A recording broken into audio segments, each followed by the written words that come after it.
So it is Sunday, January 5th, and I don't have that much to talk about yet for this reading week, but I did start my reread of Fourth Wing by Rebecca Yarros. I am tabbing and analyzing the book as I go, and surprisingly, I'm actually enjoying analyzing this book a lot because I found that Rebecca Yarros has a very similar writing style, like scene writing style, as J.K. Rowling does in the Harry Potter series, at least like the early Harry Potter books and like the beginning of Fourth Wing, I guess. I've noticed like some similarities between them, and I'm finding it quite interesting. So I'm excited to see how this goes. There is a lot that annoys me too, particularly like if I was basing this off of like a fantasy like reread, I wouldn't like it that much because like the world building I have a lot of issues with, but the other aspects of it, like the readability, the plot, like how the structure of the writing is, and even like the tension between the characters, I'm finding quite interesting. So I'm quite excited for this one, and this is of course in anticipation of Onyx Storm, which is coming out in a couple weeks. So I'm not super far into this, obviously like right about there, so chapter 5, but I'm hoping to finish this week so I can do Iron Flame next week. Then the book that I did pick up this week and like meant to pick up is Mansfield Park by Jane Austen. I'm about like 30% of the way into it, and I'm just loving Jane Austen's banter. Like her books just crack me up, and like it's not even like a specific character, it is just like the narrator that is so great, and I'm loving this so much so far. I'm excited to see where it goes. Fanny is like the main character here, and she like strikes me as kind of like introverted, but like in a realistic way, and I feel like it works in this novel. So I'm really excited to continue on with this as well. I'm not going super fast, like I'm listening to the audiobooks, I'm only doing like 30 minutes a day or so it might not finish it this week, but depending on how like lost in the audiobook I get, I might actually end up finishing it. So we'll see. I do plan to pick up other audiobooks in between like the 30 minutes a day for this one, because this is a classic. I do like to read it a bit slower. And then for my third book, I kind of accidentally picked up Rhythm of War. I know, how do you accidentally pick up a book this big? But I did. I picked up the audiobook because what happened was I had finished my last audiobook. This was before I started Mansfield Park, and I couldn't decide what to read next, and everything I tried I just was not getting into. So I was just like, you know what, I just need something right now to listen to as I drive. So I picked up the audiobook for Rhythm of War, and it worked for me. I'm really enjoying it so far. Right about here in the book, made some pretty decent progress on it, but this is not going to be my priority until like later in the month. I was planning to pick this up about halfway through January, so I'll be reading some other stuff first, but if I get in a rut or anything, this is going to be my go-to backup. So it's Monday, January 6th. This morning I started What Moves the Dead by T. Kingfisher. It starts off really strong. I like the main character a lot. I will say, like, the longer I've listened to the audiobook, I am not as into it as I have been her previous novels, but I'm still enjoying it a lot. And I was surprised, like, it's not a fantasy book, which might be why I'm less into it, because I'm definitely usually more into fantasy than whatever this is, horror, I guess. But like, there is some world building that I am enjoying quite a bit. There's like information about a language, and it has like different types of pronouns, and one of them is like for military like people, but it's historically been for men. But our main character is a woman who was also in the military, so like she uses that pronoun, and I'm finding it super fascinating. So I'm enjoying this quite a bit right now, just not as much as I loved the previous two. It's very different than either A Sorceress Comes to Call or Nettle and Bone, but I'm still enjoying it. So it's Tuesday, January 7th, and I was listening to What Moves the Dead by T. Kingfisher. I'm loving it so much more now. I'm almost done. Like, I have 25 minutes left in the audiobook. A lot of stuff has happened. Like, this is one of those books, like, while it's not a fantasy, if you squint kind of hard, you can kind of believe that it might be a fantasy. I'm loving it so much. I also started A Drop of Corruption last night, which it's really interesting, like, when you read, like, multiple books at once, because as I was listening to What Moves the Dead, I was, like, finding connections between, like, what I read of A Drop of Corruption last night and What Moves the Dead, mostly because they're, like, not inanimate, like, they're living things, like, for example, like, plants, but, like, in What Moves the Dead, it's, like, mushrooms and fungi. A Drop of Corruption, I think it's, like, some sort of mold that they talk about, that, like, it's a flesh-eating mold, and I'm just like, oh my gosh, this is terrible, but, like, I can see the connection in a weird way, and, like, what mood am I in that I read a bunch of books that are similar to this? Because the last book that I finished, too, in my previous vlog, was The Bone Dolls Twin. It's not about that, but it, like, explores necromancy, and then What Moves the Dead, like I said, kind of squint, and it feels like fantasy, even though this one has more of, like, a scientific tone to it. It could feel like a fantasy that explores necromancy, so I don't know, but I'm enjoying enjoying it so far, and I'm excited to get further into it because I haven't gotten super far into A Drop of Corruption yet. So I finished What Moves the Dead by T. Kingfisher. I enjoyed this quite a bit. I will say I think I was a little disappointed by the ending. I feel like it ended a little too abruptly. Like, I wanted more from this book. I think part of it has to do with the fact that I did start A Drop of Corruption last night because they were so similar and I would expect so much from that book that I kind of got ahead of myself, I feel like, and expected a lot from this book. I only read like the first chapter of that one, but it had like, it's just similar theming and stuff that it just made me want similar things from this book, which I shouldn't, but I did enjoy this book for what it was, so I gave it 3.75 stars. Haven't decided what I'm replacing it with yet, but my main focus right now is going to be A Drop of Corruption. So it's Thursday, January 9th. I think in my last vlog, I mentioned enjoying the cooler weather, and I'm not enjoying it anymore. Like, I definitely don't want it to be this cold anymore, but it's okay. We'll get through it, and hopefully soon it'll be summer again. But until then, I hope everyone is staying warm out there. I did decide to pick up a new audiobook. It's called The Wedding People by Alison.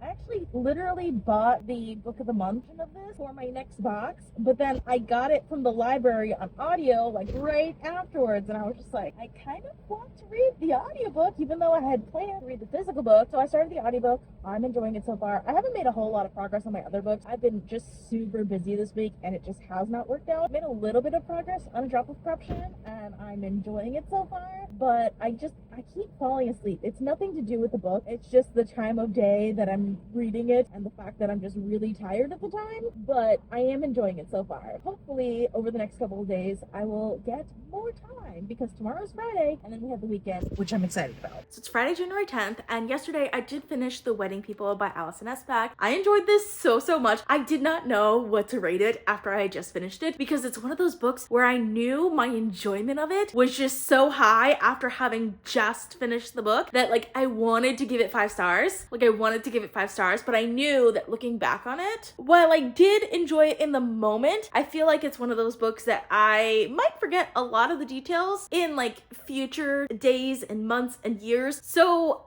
I bumped it down about half a star because I feel like in the future, a 4.5 star is going to make more sense for me for this book. What I enjoyed so much about this book is one, it reads almost like a rom-com, but it's not a rom-com. This book is depressing, but like in a good way, because I mean, it's about a woman who's like at the end of her straw. She went to a hotel to kill herself, and it's kind of like her journey from that point and where she goes from there. I don't want to give too much away, but I really love like the relationship between her and like the bride and groom. I think is incredibly interesting. There is like a fortune teller that she kind of gets her fortune told, and I kind of wish this was that story, the fortune teller story, and not like what it was, but it still was quite interesting for what it was, and it was different. Like what the fortune teller was telling, it's like I feel like a lot of stories are kind of like that. A lot of novels kind of tell that part of the story, whereas this told like the prequel to like what I think would normally be like in the book, if that makes sense. I mean, it was quite interesting. There was also like this kind of like meta aspect of it where like it kind of makes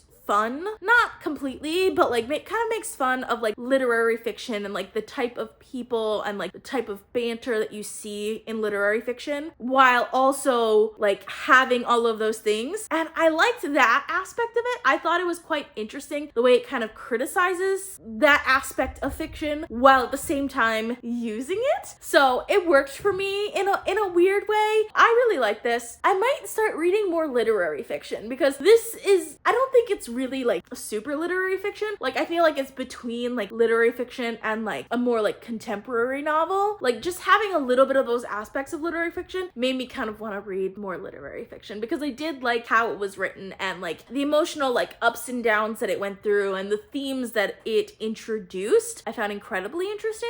So yeah, it put me in the mood for that. If you have any good recommendations for literary fiction, let me know in the comments because I'd love to hear what you guys are interested in. To replace that audiobook, this morning I listened to Mansfield Park, which I had kind of forgotten that I was reading, but I'm enjoying this quite a bit. Every time I pick it up, I enjoy it so much, but I don't want to like overload myself with this book too much in one day. So I'm probably not going to continue it on with it today. I like the direction it's going. Let's put it that way. And I'm excited to see where it goes. So because I'm not going to continue on with Mansfield Park today, I don't really want to pick up Rhythm of War as my audiobook. I needed a new audiobook. So I picked up An Academy for Liars by Alexis Henderson. This was not on my TBR. I think this is one of the first books I picked up that has not been on my TBR. It was a book that I had on hold from the library for the longest while. I got it like a couple weeks ago. So like there's only 1 week left of my hold on it. And I was just like, if I put it back on hold, it's gonna take me like another 10 weeks to get it. And I'm kind of interested in this book. And I have this like chunk of space in between audiobooks right now that I feel like I just want to try it and we'll see how it goes. So far I'm enjoying it. It definitely has like dark academia vibes, which you know I love some good dark academia vibes. So I'm really excited for this. So it's Saturday, January 11th, and I think I'm gonna DNF An Academy for Liars by Alexis Henderson. So there's a few reasons why. One, it's not a priority for me. I just have other books that I'm really excited for. So it's kind of just like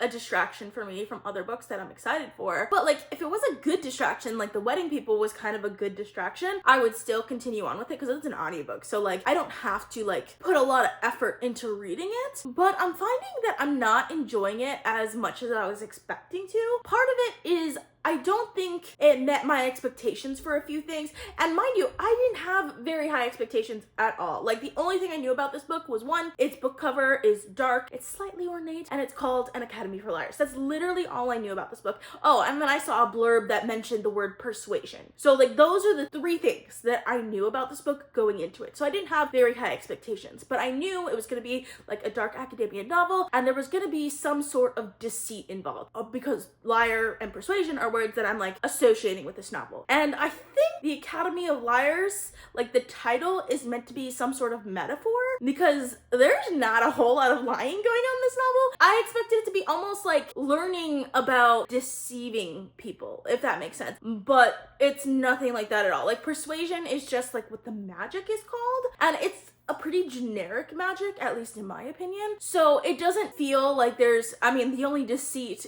going on here is that the book made me believe there was gonna be more deceit in this book. But like deceit is something I love to see in books. Like I think it's so interesting when you're not sure what's real or what to believe. And I feel like I don't really see that in this. I mean, I'm only 5 hours in to the audiobook, so like it's possible that comes up afterwards. Despite that though, as a dark academia novel, I should still love it because like I love these types of novels, but I'm not feeling like the immersive world building that I usually look for in like my fantasy novels. I think I kind of understand why the author kind of glosses over a lot of things, and like there's not a whole lot of like in the moment type of scenes that really immerse you in the novel. There's one scene in particular, which was the last scene I read, and it actually made me realize that there weren't a whole lot of scenes like this one, but the last scene I read, there was like a little bit of a competition, and I loved that scene. Like it was so well done. But I realized the 4 hours before that scene, there was almost nothing that I enjoyed about those 4 hours. And I feel like you're a third of the way into the book. There should be more than one scene that you find gripping, if you know what I mean. So for example, in an academic setting, this one is supposed to be like super competitive, right? So the narrator mentions at one point that there is like a list of like a stack ranking of all of the students in your class. And that comes out, I don't know if it's daily or weekly, but that comes out regularly. Like everyone knows what the ranking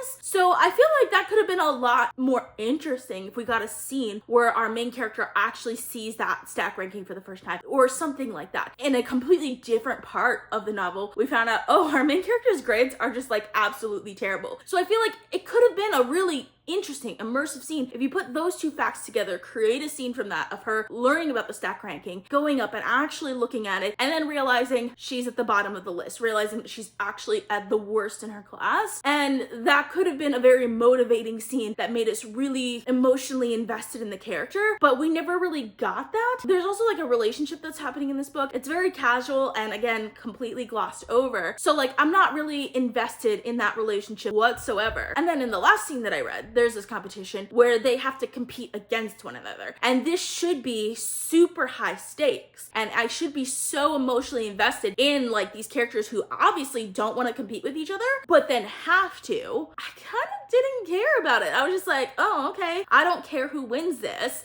because I don't care about that relationship. I don't care if that relationship gets broken by who ends up winning this competition, if you know what I mean. I can't get invested into the characters enough for me to continue on with this novel. That's why I'm gonna put it down for now. If you've read this book, let me know in the comments if you think the ending is worth it, because I feel like there's enough. Could still be a book that I enjoy. Like, it's not horrible, but there's just enough about it that's turning me off from it that I don't need the distraction right now from the other books that I'm reading. But if you've read this book and you like it, please let me know why in the comments, because I would love to hear from you. So it's Sunday, January 12th, and I did make progress on Mansfield Park by Jane Austen. I'm about a little more than halfway through it now. I do think it is dragging a little bit, so I think I'm gonna speed it up and try and finish it over the next couple of days, because I'm just ready to move on to some of my other Read It or Unhauled books. But I am enjoying this one. I don't think it's gonna be like one of my favorite Jane Austen books though. I think my favorite is obviously still Pride and Prejudice, but after that is Northanger Abbey, which is like, I don't know, I feel like that's an underrated one. This one is just okay. I'm excited to see where it's going, but I don't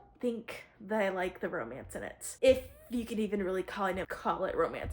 I don't think I like it, so I don't love it. That's how I'm feeling right now. On the other hand, I have made a lot of progress on Fourth Wing. I'm about halfway through it now. I do think I'll be finishing this one in the next couple of days, so I'll update you on this if I do finish it. I am planning to finish it very soon because I do want to pick up Iron Flame in the next week before Onyx Storm comes out. I am enjoying my reread of Fourth Wing. I have like, it's a love-hate relationship that I'm having with this book, because there are a lot of things I'm annoyed by, specifically the world building and the amount of like gratuitous death in this. I mean, it's not even gratuitous because like we don't get enough of like the scenes of that death, but it's just so much that it's unbelievable, if you know what I mean. But at the same time, I do love these characters. I like tension and the readability of this book. I do like the dragons too. I love the dragons, so I'm enjoying this. Like the first time around, I gave this a 5-star rating, which surprised me when I looked at it afterwards. I don't think it's gonna get the same rating this time around, but I am really enjoying this. I also have made a bit of progress on A Drop of Corruption. This one is going a bit slower than I expected. I think the reason why is for The Tainted Cup. I listened to the audiobook, which it went really well for me, but I think I do a lot better on like mystery thrillers on audio than I do on physical or like ebooks, whereas I prefer to read fantasy as a physical or ebook. So I was like, this is a fantasy, so I should read it like that. But it reads more like a mystery thriller. Even though it's set in a fantasy world, it reads more like a mystery, just same as the first one. The first one read like a mystery too. So I think that's why I'm struggling with it a little bit. It's definitely slower paced than I was expecting it to be, but like in a good way. Like I'm still enjoying it. And I think like one of the best experiences I've had recently reading a book was reading this book right here, The Bone Dolls Twin, which took me like 3 weeks, actually more than 3 weeks, almost like 4 weeks to read this book. But because it took me so long, I think is part of the reason why I liked it so much. And I feel like A Drop of Corruption is kind of on a similar vein as that. So I'm not gonna make myself speed up with it at all. I think I'm just gonna enjoy reading it slowly. Like I said, enjoying it, but don't expect to finish that one anytime soon. So it is Monday, January 13th, and I have made a lot of progress on Mansfield Park by Jane Austen. For this one, I did increase the speed I was listening to 1.5 speed, up from 1.2 speed. Normally I do 1.5, but I had slowed it down for this book. I increased it back, and I'm enjoying it a little bit more now. I did also have like an hour and a half drive this morning, which I was expecting to be an hour, so that was fun, but I found myself cracking up. I love the section of this book that I read today. It wasn't any single character, it was more like the situational humor that worked for me in this. I think Jane Austen is just fantastic. I love her writing style. I don't like the direction this is going. I can see like the direction it's going, and I don't like it, but I understand what Austen's trying to do here, and I am enjoying this one. So it is Tuesday, January 14th, and this morning I finished Mansfield Park by Jane Austen. This ended differently than I was expecting. I wasn't quite expecting the ending. Didn't really love the ending, to be honest, but it's still a solid Jane Austen novel. I enjoyed it thoroughly when I was reading it, so I ended up giving it 3.5 stars. Also, I do really like Fanny. I just didn't like pretty much any of the other characters, but I think that's kind of like on par with what is to be expected, and I do like to read about unlikable characters, so I think that worked out for me. So that is all I have for you. Thank you guys so much for watching. If you like this video, please give it a big thumbs up to support my channel. I post at least one video per week. I've been posting quite a few bonus videos, so please consider subscribing. Thank you guys so much for watching, and I'll see you guys next time. Bye.